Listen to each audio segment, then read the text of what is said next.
Welcome, ladies and gentlemen, to Cisco Interview Series with Rachel Morris. Some technical support for you, just so that you can get the best out of your event experience today. If you log in and it looks like you are logged out, please look for a white box icon at the bottom of your screen to join the visual WebEx. You can see this indicated by a green slide. If you want to see Rachel and Clifford up close, please click to expand the icon at the video box, and to get back to your original screen, click Escape. To ask a question either to myself for technical support or to post a question to Rachel, type in the Q&A box on the right-hand side. That's it, guys, and enjoy the next 30 minutes. Hello and welcome, everyone. My name is Clifford Bloxham, and I'm delighted to be hosting today's webinar featuring hand cycling Paralympic champion Rachel Morris. It's great that you could join us at the first of our Cisco interviews using WebEx. Stay online for the next half hour and we'll pick a participant at random who will win tickets to the Paralympic Games. Over the next 30 minutes, we'll be learning about Rachel's journey to London 2012, including asking questions you wanted answering. It's not too late to send in your questions. Simply use the Q&A box in the right-hand column and submit. We'll hopefully get to them during the session. Rachel, can you hear us okay? Yeah, hi Clifford, I can hear you. Very good, very good. So we really appreciate you taking time out to talk to us. Before we get started and hear from you, I'd just like to let everyone know more about what's making this webinar possible. This is the first in the Cisco interview series about sports people's unique stories where fans get a chance to put questions to them directly. The technology making this happen is Cisco WebEx, powered by BT Conferencing. Business already use WebEx for easier, more productive ways to connect and collaborate with anyone, anywhere, anytime. If you like what you see today, you can try WebEx by following the link at the end of the interview. For those of you who aren't aware, Rachel is a hand cyclist, the current Paralympic champion and tipped for gold medal in London 2012, which is a major tag to bear. Before we go to our first question from the audience, I'm keen to ask Rachel a little bit about how it is for you coming back from injury and what are you doing at the moment to prepare for London 2012? That's quite a lot in one. It's really exciting. Looking towards London 2012 is so exciting to have the Paralympics in your home country with enabling people that have worked alongside you for so long to actually come and support you. It's fantastic, absolutely brilliant. At the moment, this morning I was really enjoying sunshine and out training. I'm just coming back from an injury, having crashed during training. So I've been quite a bit at physio at the moment, and then just out on my bike enjoying cycling for a few weeks. So what, in terms of the crashes, how often do you crash, would you say, on average per year? That was my first crash. So the only other ones have been car accidents, but that was about a first actual crash. So so injury-wise, you're typically, when you pick up an injury, it's muscular through training rather than having an accident. Yeah, it is. Yeah, I have been really lucky actually. I haven't had an injury at all really since starting hand cycling. So yeah, this has been the first one that I've had, which is, if I was going to have one, at least it's been this year rather than next year. No, absolutely. So the expectation on the Paralympians is very high. The British public, I think, are confident that we're going to have an incredibly successful Games, and obviously partly that's due to the success in Beijing. But from your perspective, do you think that expectation is merited? How's the team feeling? Yeah, we came back with a fantastic medal haul from Beijing. The cycling squad, or the Paralympic squad, came back with more medals than the Olympic cycling team. So we are a really good squad, and the whole of the Paralympic team from Great Britain is a fantastically strong team. So I think it's fantastic to have all of that backing and how the public are thinking, but it does obviously add a lot of pressure into all the sports people as well. And for you personally, they say it's very hard to win an Olympic gold medal, which is obvious, but they say it's also even harder to defend it. And how are you feeling going into the game? Yeah, I think that's probably very true, and it's probably how much I'm feeling at the moment as well. It is going to be very tough going in and trying to defend it this time. There are a lot more girls who have come to hand cycling, and a lot of them come from elite wheelchair racing, so they're at a very high level as an athlete already, and so it is going to be a tough thing to do, but that's what I'm training to do, and that's what I want to do. So, nothing's going to stop me between now and then trying to do it.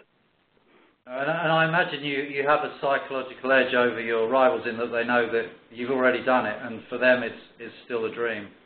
I guess yes. I think that's probably a very, very true, and it's one of the things that I try and think about quite often when I'm sort of having a bit of a doubting moment, or you sort of things aren't going so well. So it's good to have things like that in your head to make you think positive and keep things in focus.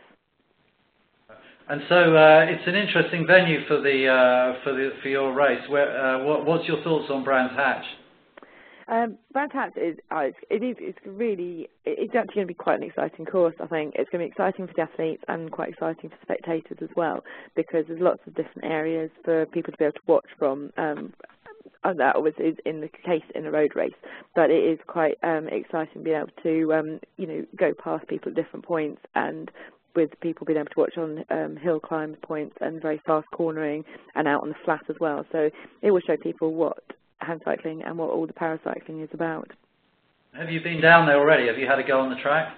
I haven't had to go on the track yet, but I have been down there and seen the course, and it's definitely hillier than I thought it was going to be, which is really good from my point of view. I prefer the hills, and that's where I've always been able to get an advantage over the other athletes. So as many hills as possible for me is good. Well, that's great. And I mean, a general question. I think there's such a great vibe about the games coming up. Do you react though when you see anything negative? Do you feel personally affronted by it, or I mean, how do you deal with that? It's something that, if you'd said that to me sort of 6 years ago, the year before Beijing, I would have said, yes, it does really affect me.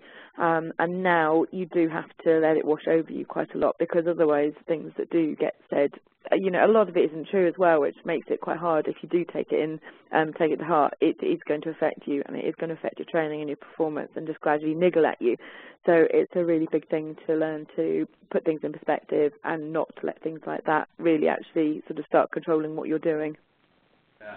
I imagine one of your biggest challenges will be to sit through the 2 weeks or so of the Olympic Games when it opens, and seeing all the other athletes compete before the Paralympics starts. How do you think you'll be able to deal with that without getting too hyped up? There was, it's very difficult to do. I found that quite hard in Beijing, and that's one of the things that British cycling is quite good about, though, because when the Olympic guys go into the training venue and into the camp up in London, paracycling squad will then go into our training camp, so we become very insular and very little contact with other people, and it's totally about focusing on what we're doing. We weren't allowed really to watch very much of the Olympics for that view, on that, because of it affecting us and hyping people up before you actually get to the event. So it's something that we're quite aware about and have to manage it as best as you can. And if you felt it was right and you could sneak away to either watch an event or at least watch it on TV, what would you pick? What would your single event be to watch at the games? I'm very torn really between cycling and athletics probably. So I really loved some of the sort of the hurdling and the sprinting events that in athletics, but then also the track stuff and the road stuff. So I'd be really torn actually, to be honest. Good mix, very good mix. And so in terms of your equipment, I mean, we've seen some slides there. It's obviously critical to you.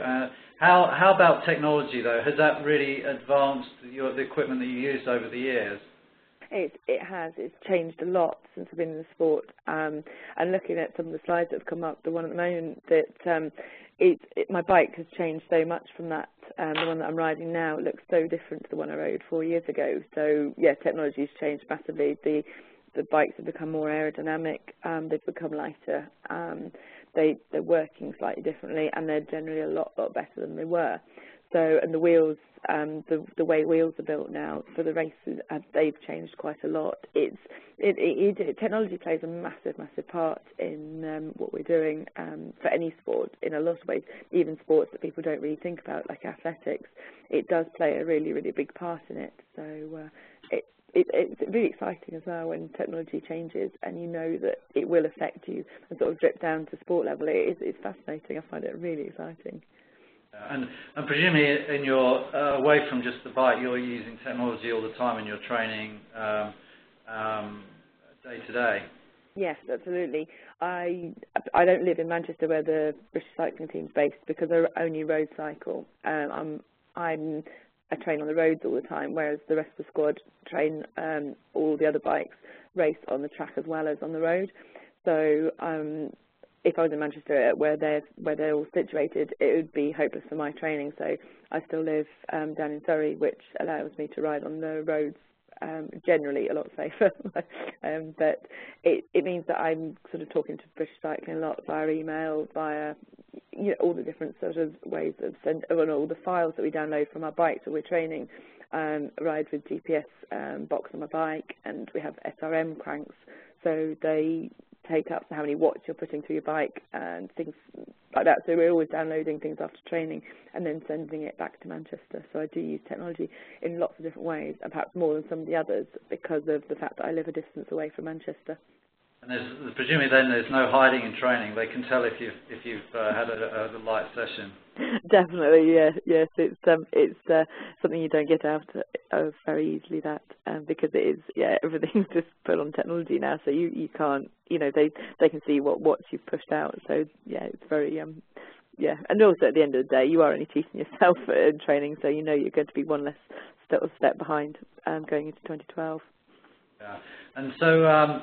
How Cisco helped you with your personal development?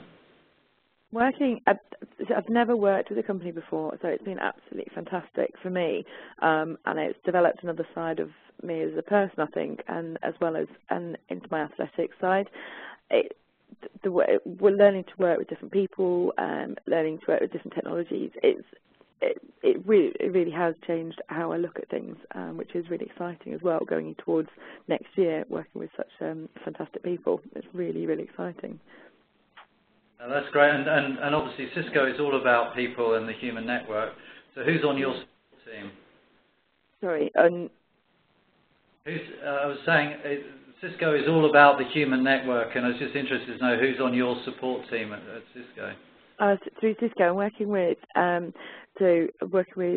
people from DNX with Lee, and working with Pippa and Sabrina directly through Cisco at the moment. Right, and how do you stay in touch with your family and friends when you're travelling? Because I imagine you're on the road a lot. This year we've travelled an awful lot. I've been away the most that I've ever been. So which, as you say, you do talk back home. So again, using laptops and things, we use a lot. And there's the sort of things like Skype and things around which a lot of the athletes use. So technology again is another big way of playing a big part in keeping people connected when they are away. That's great. So the next questions were sent in before the event using the Cisco London 2012 site. If your question is asked now, you'll be receiving a London 2012 goodie bag in the post very soon. So the first question we have is from Lee. Rachel, does your training schedule change during the winter months? It does indeed, yes. In the winter months, my training goes up to a much greater volume, but with a lot less intensity. So I will ride a lot more hours actually on the bike, but with a lot less actual intensity into the bike. And also, that's a change again with the gym. So you are building up sort of in a way sort of a big plateau, so that you can then go back in when you go into the intensity. You've then got the base to go from, and so in the winter it's all about putting that in place, so that when you start building up your fast muscles in going into next year towards competing, then it's all ready to go from there. Do you prefer the summer to the winter, do you? I don't know. I do prefer the cold though. I prefer. I just, I love riding my bike and I love being out. So, and I'm a bit of a cold person rather than a hot summer person. So, yeah, I don't know. I'm quite keen on the winter. There you go. So, a question from Pippa Collett. What stresses you out most about competing? What's just now? I think probably sitting in the pits actually, when we're warming up and when we sat on turbos, so on a way of raising the front wheel, the drive wheel off of the ground so that you can train on static position. And so I think when we're going through that process and everything's running through, all the other countries are around you, and you sort of people are making eye contact and starting to sort of wind people up a bit. I think that's probably the point where everything starts creeping into mind. Any doubts that you've had about training, or if something's not quite happened as you want it to, before getting to that competition start line, those sort of things start niggling at you then. So I think that's probably when I find it, sort of nerve-wracking.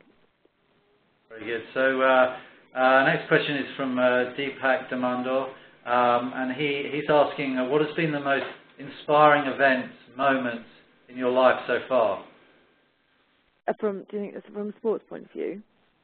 Yes, from a sports point of view. I think probably then that would definitely be the gold from Beijing, and I don't know, it affected me in so many ways that I wouldn't have ever thought that it would have done, and it affected me and other people, my family as well, in quite big ways, which, it was really interesting how much it meant emotionally, as well as obviously going and achieving something physically. It did then also create an awful lot of other things, and it was really wonderful to have other people coming up to me afterwards and saying that I had inspired them at a particularly, perhaps bad time in their life, and it meant an awful lot. So the gold medal meant an awful lot more than just having won a race, I think. I'm sure. And how long did it take you to adjust to normal life after you came home with a gold medal? Yeah, it was actually a number of months. Initially, it was because of all the media hype and all the excitement that went around. And so many people locally came up to me that had seen me at training, didn't know what I was particularly doing, but then heard about it on the news or in the papers. And I got so many people just stopping me in the roads, and were so lovely. And so it took quite a while for it to go sort of back down to normal and to go back into your normal training. It felt very flat for a while, and I know a couple of the other athletes felt the same, as well with the coaches. They really struggled for a bit, some of them, because it was just from this massive hype down to back to below normal even. It was very strange. I'm sure. So another question from Linda Woodward. So she says, I'm always amazed how persons with disabilities cope on public transport, whether trains, buses, airports, etc. If there was one thing that could make a difference to these less abled with day-to-day travelling, what would it be? Transport is incredibly difficult, and it does drive me insane, I think, at times, pretty much, particularly flying. To be treated the same as everyone else, and to get the same access to things would be my biggest thing on that, I think. And a question from Joel. He's asking, who's your own sporting hero? Kelly Holmes. Kelly Holmes is probably the biggest person that's had a big impact on me. She's just the whole attitude that she had towards sport and what she then achieved with her gold medals. Her physical sort of achievements have just been incredible, but also the mental side and emotional side that she let people see into, and has now gone on to help with other people and get other athletes into the sport and up to now elite level. I just find her I do find her inspirational. I find her an incredible woman. Yeah. Have you've met her personally? No, I haven't. I've unfortunately not. But I would love to be able to do so. Yeah, she's amazing. She really is one of those people that if it's a really wet, horrible training day, you can think what they've achieved and go out and be driven yourself to go and achieve something. Well, that's great. So we've got a final few questions coming in live using the Q&A panel on the WebEx today. So the first question that's come in is basically saying, as you have great upper body strength, have you ever thought about archery as a competitive sport? That's from Linda Woodward. Yeah, I do have incredible upper body strength now from what I've done. I would find archery personally too sedentary. I find that I'm a very sort of explosive athlete in the sense that I wouldn't be able to do that sort of, I guess, finesse. It's a very controlled movement, and it's just something that is not sort of in me, I think. It's one of the sports, again, I'd love to try, and I love trying sports in general, but I don't think I'd have the control that a lot of those elite athletes have. No, I'm sure. So the next question we have is from Amir, and he's asking, who's your biggest rival for London 2012? There you go. That's a cool one. There's a couple of girls from Switzerland. So Ursula, who is one of there's a lot of different categories in the sport, but and it's quite complicated how the medals end up working out in the time trial. But Ursula, who yes, Swiss girl, and there's another Swiss girl that's coming across, Sandra from wheelchair racing. She's absolutely flying. And then there's two American girls, again, one in my classification like Swiss and one in another, but they affect my race outcome. And those two American girls were at the World Championships, and they were racing absolutely at phenomenal level, which is also incredibly exciting because the sport hasn't had very many females in it, and it's also only the second Paralympics that female hand cycling happened at. So it's fantastic to see that it's moved on so much within that time. So yes, it will be very competitive, but then that's all about moving the sport forward, which is fantastic. So we've got one more here. What are your thoughts on Oscar Pistorius, and what is the future for Paralympians competing alongside able-bodied athletes? That's from John Anderson. Yeah, that's quite an emotive question in lots of ways to a lot of athletes, because it affects people in very different ways. It's fantastic. From my point of view, it's fantastic what he can go out and achieve and what he is doing now, and he is changing people's opinions, which is also a fantastic thing.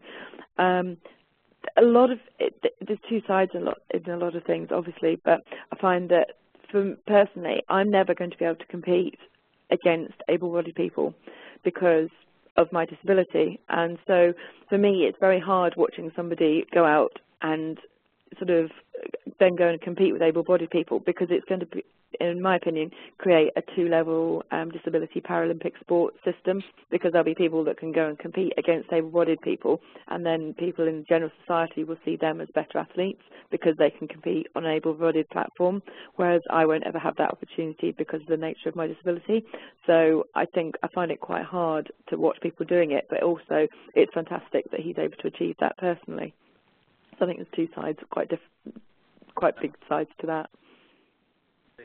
And so, actually, we've got a nice, easy one for your last question. So basically, what do you do when you're not out there training or competing? I've got chocolate Labrador called Whisper, and I spend a lot of time with her, actually. I walk her quite a bit. She also comes training with me when I've got an off-road wheelchair. So if I'm having sort of doing cross training, then she comes out with me training, but I also just walk her, and that's a big way for me just to sort of step out on my bike, chill out for a bit, and just enjoy the world at a slightly slower pace, which is quite rare for me, so I quite like that. Yeah, I'm sure it's a good way to switch off. Yeah, definitely. Very good. So sadly, that's all we have time for today. Rachel, thank you so much for answering all our questions and for taking time out to spend with us. Certainly, we'll all be following you and rooting for you next year. Thank you very much. That would be fantastic. Yeah, and it's been brilliant to be able to have the opportunity to work alongside and speak to people today. So thanks very much. Thank you. And before we go, I'd just like to announce the winner of the Paralympic tickets. They need to still be on the call to win. So listen up. So prize draw time. Sandra, would you mind letting us know what numbers we have to choose from? Yeah, you have 50 lines on the call. 50. So Rachel, please select a number between 1 and 50. Okay, let's go with number 44 then. Number 44. There we go. So Sandra is going to post the winner's name. and hopefully I'll be able to announce the winner's name. It's going to take a while. What's your plan this afternoon, Rachel? This afternoon, working with another group of people for a bit after this, and then actually it's a chill-out time with Whisper for a bit of a walk this afternoon, and then I may be on my bike again for about sort of half an hour later, just an easy arm spin. So, mind you, the sun's shining so much today here. It's kind of quite a big opportunity, you know, a bit awful to be sat indoors today. So as I'm lucky enough to be outside, I'll make the most of the sunshine, I think. Very good. Yeah, so we've got a winner. The winner is Caroline Ward. So she'll be getting her tickets. Oh, brilliant. Congratulations. And also we have to say, to make sure we're compliant with everything, the lucky winner was selected at random. So congratulations to our winner. And I think thanks for everybody for attending. We'll be recording today's session, and you can download it at www.ciscolondon2012.com. If you found this experience useful and you think you could benefit from using WebEx at work or beyond, click on the link and you can see on your screen now and take a free trial. So see you next time at the Cisco Interviews series with Magic Johnson. So thank you, Rachel, and thank you everyone for attending. Thanks. Bye.